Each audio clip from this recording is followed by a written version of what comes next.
السلام عليكم ورحمة الله وبركاته. طلبة وطالبات الصف الثاني الإعدادي، أهلا بكم في الدرس الأول من منهج الساينس. Lesson 1 هيكون عندنا عن حاجة اسمها Attempts of Elements Classification. Attempts of Elements Classification. بس احنا إن شاء الله النهاردة هنبدأ بريفيجن على اللي احنا خدناه السنة اللي فاتت. هنراجع شوية حاجات كده مهمين جدا احنا خدناهم السنة اللي فاتت، فاحنا لازم قبل ما نبدأ السنة دي لازم نكون عارفين الحاجات دي. احنا السنة اللي فاتت خدنا حاجة اسمها matter. الماتر it's anything that has mass and volume، وعرفنا ان الماتر consists of smallest part called molecules، والmolecule consist of atom، وعرفنا ان المولكيولز ده المولكيولز classified into two types. في عندنا حاجه اسمها elements وحاجه اسمها compounds. الديفرنس بينهم ان الاليمنتس ده consist of similar atoms، والcompound consist of different atoms. زي ايه؟ عندنا الاكسجين فاكرين الاكسجين السنه اللي فاتت كنا بنقول عليه it's element. Why it's element؟ كنا بنقول give reason. Oxygen is an element. Why it's an element؟ because oxygen consists of similar atoms. الاكسجين بيتكون من two oxygen atoms، فده بنسميه element. انما الكومباوند like water، الووتر ده فيها two hydrogen atoms one oxygen atom، فدي كنا بنقول عليها compound. ليه هي compound؟ عشان هي consist of different atoms. طيب السنه اللي فاتت برضه عرفنا what's meaning of atom. كنا بنقول what's meaning of ايه؟ atom. يعني ايه atom؟ كنا بنقول ان الاتوم it is the smallest individual unit of matter which can share in a chemical reaction. ده اصغر حاجه موجوده في الماتر وممكن انها تخش في الكيميكال ايه reaction. تاني يبقى الاتوم ده it's the smallest part of matter which can share in chemical reaction، او ممكن نقول it is the smallest individual unit of matter which can share in a chemical reaction. ده الديفينيشن بتاع مين؟ الاتوم. بعد كده عرفنا الستراكشر اوف atom. عرفنا ان الاتوم ده consist of what؟ الاتوم ده consist of two parts as you see in the picture. الصورة اللي قدامك دي بتوضح ان الاتوم دي بتتكون من حاجتين، حاجة اسمها nucleus وحاجة اسمها electrons. يبقى الاتوم تاني consist of what؟ consist of nucleus and electrons. طب فاكرين السنه اللي فاتت كنا بنقول اللوكيشن اوف ذا نيوكليوس. where is the nucleus؟ النيوكليوس ده موجوده فين؟ كنا بنقول ان النيوكليوس ده is located at the center of the atom، موجوده في السنتر بتاع الاتوم، في مركز الاتوم. طيب النيوكليوس ده فيها ايه؟ كنا السنه اللي فاتت بنقول فيها two different types of particles. ايه different types of particles؟ كان عندنا حاجتين، حاجه اسمها بروتونز وحاجه اسمها نيوترونز. بروتونز and neutrons. تاني protons and neutrons. وكنا بنقول ان البروتونز دول are positively charged ان هم بيشيلوا positive charge، والنيوترونز دول neutral particles، هم positive ولا هم negative، فكنا بنقول neutrons neutral protons positive. تمام. طيب وايه كمان الالكترونز؟ كنا بنقول ان الالكترونز دول negative charge particles، وان الالكترونز دول are smallest part، اصغر من البروتون واصغر من النيوترونز. طب هم موجودين فين؟ كنا بنقول ان هم located around the nuclear levels. تاني يبقى الالكترونز are negatively charged particles which revolve around the nucleus in energy levels with high speed. يبقى احنا عرفنا ان الاتوم دي ايه؟ الاتوم دي is the smallest part of matter، وان هي consist of nucleus and electrons، والنيوكليوس دي موجوده في السنتر of the atom، وفيها positive charge particles called protons و neutral charge particles called neutrons. من اسمها positive protons neutrons. طب والالكترونز دول حاجات صغيره جدا negative charge particles موجودين around the nucleus، بيلفوا حوالين النيوكليوس في حاجه اسمها energy levels with high speed، بسرعه كبيره جدا. تمام. وكنا عرفنا السنه اللي فاتت ان number of electrons equal number of protons. وعشان كده كنا بنقول ان الاتوم ده is neutral. الاتوم is neutral، وكنا بنقول ده give reason ليه الاتوم is neutral because number of positive protons equal number of negative electrons. ده اللي احنا عرفناه السنه اللي فاتت. بعد ما تعرفنا عن الاتوم والستراكشر اوف اتوم، عرفنا ان في عندنا two numbers في رقمين اتنين موجودين في الاتوم. ايه الرقمين دول؟ في رقم اسمه الاتوميك نمبر and mass number. ايه الاتوميك نمبر والماس number. الاتوميك نمبر فاكرين السنه اللي فاتت كنا خدنا حاجه اسمها السيمبلز اوف اتوم اللي هي الرموز بتاع الاتومز دي. كنا بنعبر عن كل element برمز. زي الاكسجين كنا بنقول O، صوديوم Na، هيليوم H، He، هيدروجين H، نيون Ne.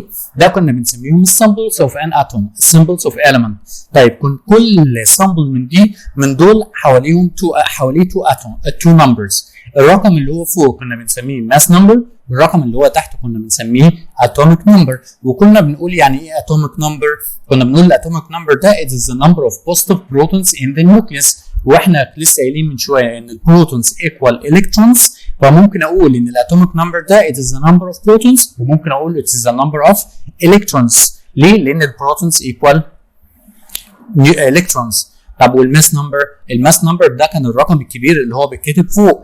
ليه هو كبير؟ لان هو ماس، يعني it depends on the mass of the atom، هو بيعتمد على الماس. طب وايه الحاجه اللي بتتقل الاتوم؟ ايه الماس؟ الماس بتاع الاتوم ده موجوده فين؟ موجوده في حاجتين، البروتونز and neutrons. فلما نيجي نقول الماس نمبر ده يبقى نقول it is the number of protons and neutrons of the atom. تاني يبقى الماس نمبر it is the sum of the number of protons and the number of neutrons in the nucleus of the atom. يبقى احنا تعرفنا على الاتوميك نمبر وتعرفنا على الماس نمبر. نيجي بعد كده الاكزامبلز نشوف الموضوع ده. طيب عندنا ان فاكرين ان ايه كنا بنقول ان ايه ده مين؟ لان ايه ده اللي هو الصوديوم، ده السيمبل اوف صوديوم.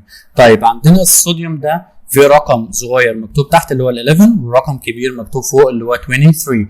ال 11 ده اللي هو ايه؟ ده الاتوميك نمبر، وال 23 اللي هو الماس نمبر. طب احنا عايزين نطلع دلوقتي الاتوميك نمبر والماس نمبر والنمبر اوف بروتونز والنمبر اوف الكترونز والنمبر اوف نيوترونز. هنبدا باول واحد اللي هو الاتوميك نمبر. الاتوميك نمبر طبعا سهل اللي هو ال 11. يبقى الاتوميك نمبر كام؟ 11. طب الماس نمبر اللي هو بيتكتب فوق يبقى كام الماس نمبر؟ 23. طب نيجي بعد كده النمبر اوف بروتونز. النمبر اوف بروتونز طبعا احنا عارفين ان الاتوميك نمبر ايكوال 11، والاتوميك نمبر ده اللي هو نمبر اوف بروتونز يبقى برضه ايكوال 11. طب والنمبر اوف الكترونز ما احنا عارفين ان الالكترونز ايكوال بروتونز هيبقوا زي بعض هيبقى 11. طب والنيوترونز كنا بنجيب النمبر اوف نيوترونز ازاي؟ كنا بنقول ان النيوترونز ده بنطلعه ازاي؟ ان الماس نمبر ماينس اتوميك نمبر. طب الماس نمبر عندنا كام؟ 23 والاتوميك نمبر 11 يبقى 23 ماينس 11 يبقى ايكوال 12. تاني نقولها تاني نكتبها تاني يبقى النمبر اوف نيوترونز ايكوال ماس نمبر ماينس اتوميك نمبر minus atomic number it's equal 23 minus 11 يبقى equal 12. ويبقى احنا كده عرفنا الاكزامبلز على مين؟ على الصوديوم. تمام كده؟ طيب نيجي بعد كده حاجه عندنا اسمها energy levels. احنا لسه قايلين من شويه ان الالكترونز revolve around the nucleus in fixed paths are called energy levels. ايه هم الانرجي ليفلز دول؟ فاكرين السنه اللي فاتت كنا بنقول ان الانرجي ليفلز دول imaginary lines او imaginary passes around the nucleus. يعني اماكن وهميه كده حول النيوكليوس بيلف فيها مين؟ الالكترونز. طيب نتعرف عليهم ازاي؟ اول حاجه هنرسم النيوكليوس. النمبر اوف انرجي ليفلز ان هيفست اتوم، اكبر اتوم موجوده عندنا بتحتوي على 7 انرجي ليفلز. كنا بنقول الليفل الاولاني اللي هو كنا بنسميه K، والليفل الثاني كنا بنسميه L، والليفل الثالث اللي هو third level اللي هو هيبقى KLM، والرابع N، بعد ال N O P Q.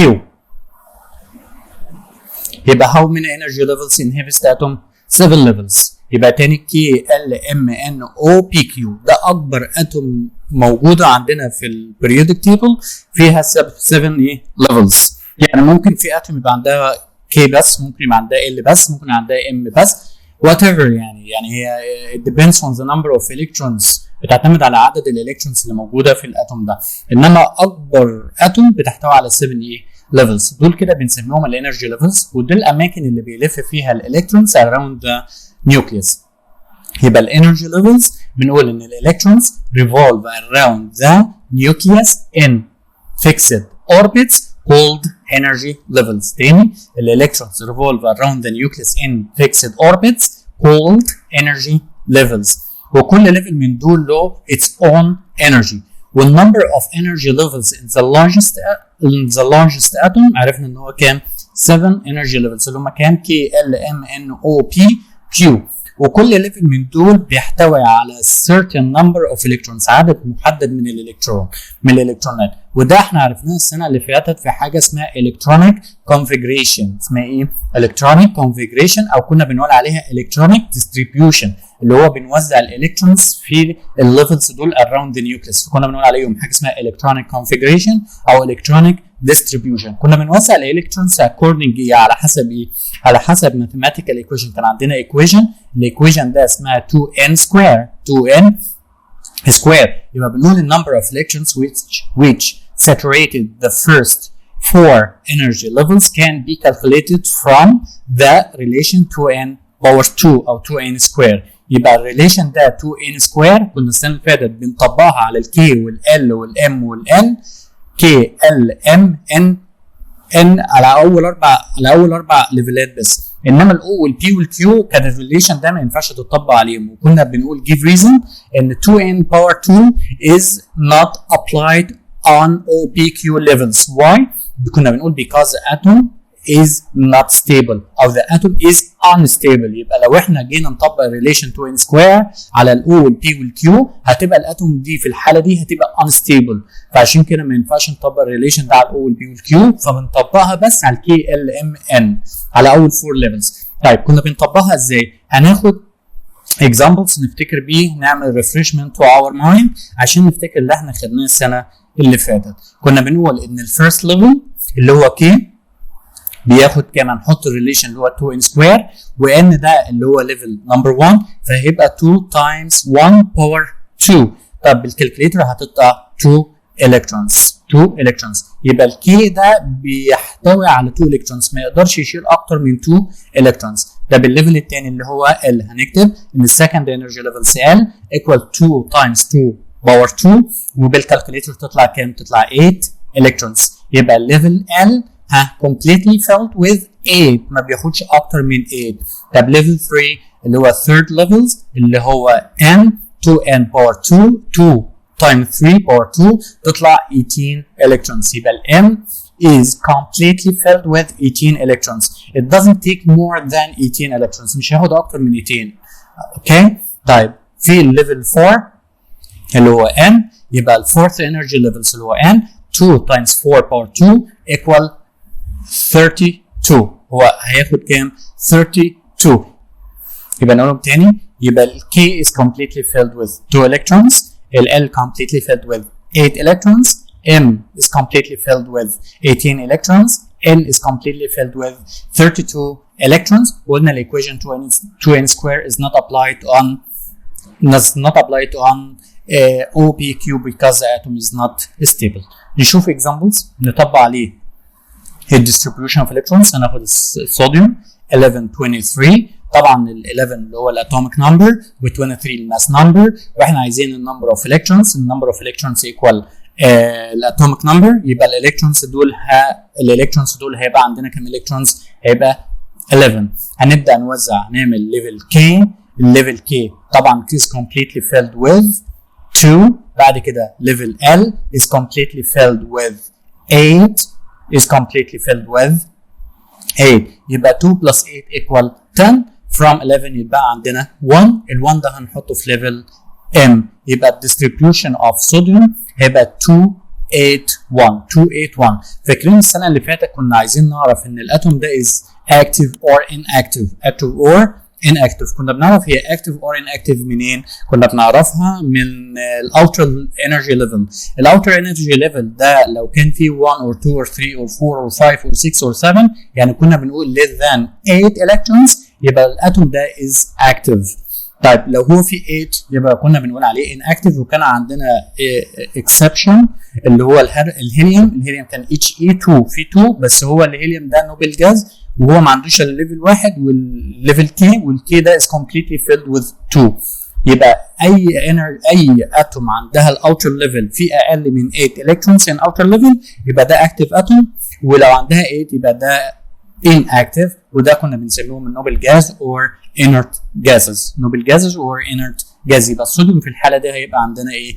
اكتف.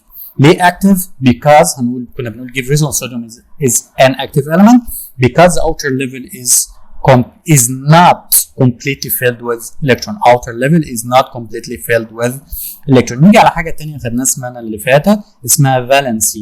كنا فاكرين الفالنسي ده كنا بنقول ده ايه؟ ده حاجه related to the electrons in outer level، بتعتمد على الالكترونز اللي موجوده في الاوتر ليفل. تعالوا نشوف كده examples عندنا. الاكزامبلز اللي احنا واخدينه دلوقتي الصوديوم 1123. فاكرين الديستريبيوشن بتاعه الالكترونيك كونفيجريشن اللي هو كنا بنقول 2 8 1. الكي بياخد 2، ال بياخد 8، والام بياخد 1 الكترون. يبقى how many electrons in outer level؟ كنا بنقول ان هو عنده 1، وكنا بنقول عليه it's active or inactive. كنا بنقول عليه active. ليه؟ because the outer level is not completely filled with electrons. طب الحاله دي الصوديوم هيعمل ايه؟ هيعمل lose or gain electrons. في الحاله دي هو ما عندوش الا 1 الكترون فيعمل lose كام؟ lose 1. يبقى الفالنسي بتاع الصوديوم ده كنا بنسميه السنه اللي فاتت حاجه اسمها مونوفالنت. ليه هو مونوفالنت؟ عشان هو lose 1 الكترون. طيب ناخد examples تاني. الاكسجين هيبقى نعمل distribution هيبقى 2 6. يبقى الكي is completely filled with 2، هيتبقى من 8 6 الكترونز. يبقى الاوتر ليفل اوف صوديوم في كام؟ في 6 الكترونز. في كام؟ 6 الكترون. الصوديوم ده الاكسجين في الحاله دي عنده 6 الكترونز ان اوتر ليفل. يبقى الاكسجين هيعمل ايه؟ لوز اور جين؟ ممكن يعمل جين اور شير. لو عمل جين كنا بنسميها ايونيك بوند، ولو عمل شير كنا بنسميها كوفالنت بوند. يبقى الاكسجين هيعمل ايه؟ هيعمل جين اور شير. جين اور شير كام؟ 2 electrons. يبقى how many electrons does the oxygen gain or lose؟ يبقى يعمل gain or lose gain or share gain or share 2. يبقى الاكسجين في الحاله دي بنسميها ده هنقول عليه divalent. يبقى الفالنسي ده قلنا حاجه related to the electrons in outer level. يبقى الفالنسي it is the number of electrons that an atom gains or lose or even share during chemical reaction. طيب ناخد شويه examples عندنا. الصوديوم لسه قايلينه ان هو هيعمل لوز 1 يبقى هنسميه مونوفالنت. الكالسيوم هيعمل لوز 2 فهنقول عليه دايفالنت. الالومنيوم طبعا لو عملنا الاتوميك نمبر بتاعه 13 فيبقى الكونفيجريشن بتاعه 283 يبقى عنده 3 الكترونز ان اوتر ليفل فيعمل لوز 3 فيبقى تراي فالنت. السيليكون تترا فالنت. تترا يعني 4. السلفر داي فالنت. الكلورين مونو فالنت. والنيون طبعا النيون هنا زيرو. ده ليه النيون زيرو؟ كنا بنقول السنه اللي فاتت عندنا حاجه اسمها النوبل جازز. النوبل جازز اللي هم الهيليوم نيون ارجون كريبتون زينون ورادون. النوبل جازز دول كان الاوتر ليفل بتاعهم is completely filled with electron. لا هم بيعملوا لوز ولا هم بيعملوا جين ولا هم بيعملوا شير ولا بيعملوا اي حاجه. فكنا بنقول ان النمبر اوف electrons lost or gained or even shared during chemical reaction ما بيعملوش خالص، ما فيش زيرو. فعشان كده كنا بنقول الفالنس اوف نوبل جازز از زيرو. وده جيف ريزون مشهور جدا يجي يقول لي الفالنس اوف نوبل جازز از زيرو. Why? Because they don't lose or gain or even share electrons during chemical reaction. طيب ده الفالنسي. يبقى نقول الفالنسي اللي هو number of electrons that an atom lose or gain or share or even lose or gain or even share. تمام. طيب نيجي للصوديوم كده. how many electrons in outer level in sodium؟ عنده 1. فاكرين السنه اللي فاتت كنا بنقول اللي عنده 1 or 2 or 3 electrons in outer level ده كنا بنسميه metals. واللي كان عنده more than 4 اللي هو 5 6 7 كنا بنسميه non metals. واللي كان عنده 8 كنا بنقول عليه noble gases. واللي كان عنده 4 ده هنعرفه السنه دي ان شاء الله ده اسمه ميتالايتس. ميتالايتس يعني سيمي ميتال، يعني هو عنده البروبرتيز بتوع الميتالز وبرضه في نفس الوقت عنده البروبرتيز اوف نون ميتالز. يبقى الميتالايتس دول او السيمي ميتالز بنقول عليهم they are element that have the properties of both metals and non-metals. وده هنعرفهم السنه دي ان شاء الله في دروس جايه قدام شويه. يبقى احنا من هنا كده هنعرف نعمل classification of elements. نعمل classification للelements ان احنا هنقسم الelements according to the electronic configuration into metals, non-metals, نوبل جاز، وان شاء الله قدام شويه هنعرف الميتالايتس. كنا بنقول الميتالز دول الاتومز اللي عندهم less than 4 electrons in outer level اللي هو 1 or 2 or 3 like sodium، ويجي كان بنقول عندنا الصوديوم is metal because it has less than 4. طب والنون ميتالز اللي هم عندهم more than 4 5 6 7، والنوبل جاز or inert gases اللي هم عندهم 8 electrons in outer level طبعا except الهيليوم هو ما عندوش الا 2 بس.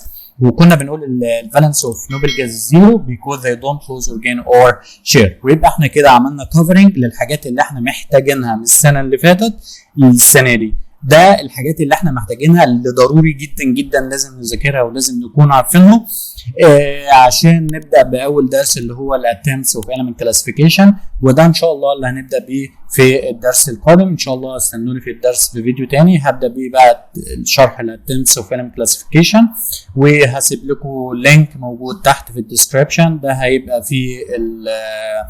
في شيت كده موجود سامري للدرس. ولو استفدتوا من الفيديو ده يعني لايك وشير وسبسكرايب، واشوفكم على خير ان شاء الله، والسلام عليكم ورحمة الله وبركاته.